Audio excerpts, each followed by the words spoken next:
மிக முக்கியமான ஒரு விஷயத்த சொல்றேன், நல்லா கேட்டுக்கோங்க. மிக முக்கியமான விஷயம், வாழ்க்கை பிறப்புங்கிற ஒரு கோட்ல ஆரம்பிக்குதா இல்லையா? அந்த பிறப்புங்கிற கோட்ல ஆரம்பிச்ச மாதிரியே மறுபடியும் மரணம்ங்கிற அதே கோட்ல வந்து முடியும். பிறக்கும் போது எப்படி ஒண்ணும் இல்லாம வந்தானோ அது போல மரணிக்கும் போதும் ஒண்ணுமே இல்லாம எல்லாத்தையும் விட்டுட்டு போயிருவான். அவனுடைய செல்வம், சொத்து, குடும்பம், குழந்தை எல்லாத்தையும் விட்டுட்டு ஒண்ணும் இல்லாம பிறந்தது மாதிரியே போய் சேர்ந்துருவான்.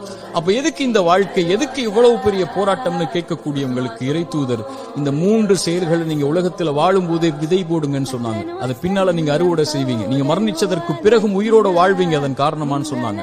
அந்த 3 விஷயம் என்ன தெரியுமா? முதல் விஷயம், இறைவன் உங்களுக்கு செல்வம் ஒண்ணு கொடுப்பான். அது பிறருக்கு இந்த உலகத்திலேயே கொடுத்து உதவுங்க. அதன் மூலமாக ஒருவன் பலன் பெற்றிருந்தால், அதன் மூலமாக இன்னொரு பலன் பெற்றிருந்தால் அந்த தொடர் நன்மை உங்களுக்கு வந்தடையும் சொன்னாங்க.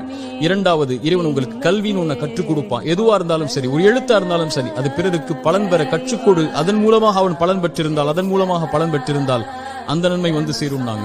மூன்றாவது, இறைவன் உங்களுக்கு குழந்தை ஒன்று கொடுப்பான். கணவன் மனைவி நோக்கமே அதுதான். அந்த குழந்தையை நல்ல முறையில் வளர்த்தெடுத்து அந்த குழந்தை உங்களுக்காக பிரார்த்தனை செய்யும் அளவிற்கு நீங்கள் வளர்த்திருந்தால் அந்த குழந்தை செய்யக்கூடிய பிரார்த்தனைன்னு சொன்னாங்க. அப்படி நல்ல குழந்தைகளை இந்த பூமியில் இருந்து மரணிப்பதற்கு முன்னதாக வளர்த்தெடுப்பதும் சொன்னாங்க. இந்த 3 விஷயத்தை யார் இந்த பூமியில் மரணிப்பதற்கு முன்னதாகவே உலகத்தில் விதை போடுவாரோ அவர் மரணித்ததற்கு பிறகும் அதை அறுவடை செய்து கொண்டு இந்த உலகத்தில் உயிர் வாழ்ந்து கொண்டே இருப்பார், இந்த உலகம் அழியும் வரைன்னு சொன்னாங்க.